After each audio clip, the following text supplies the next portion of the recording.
If you're always on the go, let me show you how to track your workflow on a mobile phone. So follow me to my desktop right now. Hey, what's up everyone? Welcome to Jotform. On this video, I'm going to show you how to track your workflow on a mobile phone. That means that if you're always on the go, you'll be able to track that workflow really easily with the Jotform app. So it's available for Android and iOS, and you'll be able to track workflows really easily. So let's get started.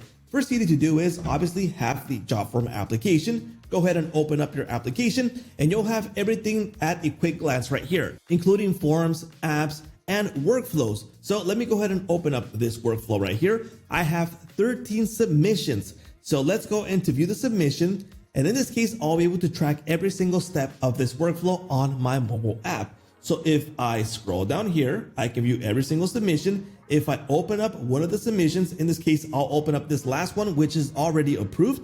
I'll be able to view the submission date, the full name, birth date, and all the details for this specific submission. And on the bottom, I'll be able to track the progress of this workflow. So in this case, it's been approved at the specific date and time, and it's approved again by the specific date and time. And then a notification email was sent at a date and a specific time. So it's super easy to track the workflow. Now let's come back here to the inbox.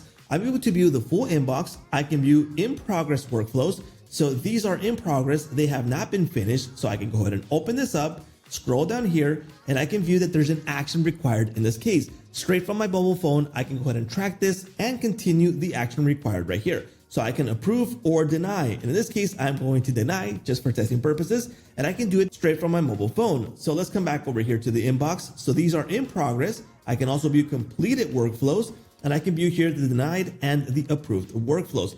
So it's super easy to track your workflows with the Jotform app. So what are you waiting for? Install the Jotform app right now for Android and iOS, and you'll be good to go to start tracking your workflows straight from the mobile app. Please let me know what you think about the Jotform app and what you would like to see in the future. Don't forget to like, subscribe, and hit that little bell notification to get notified when new videos come out. And that is a wrap.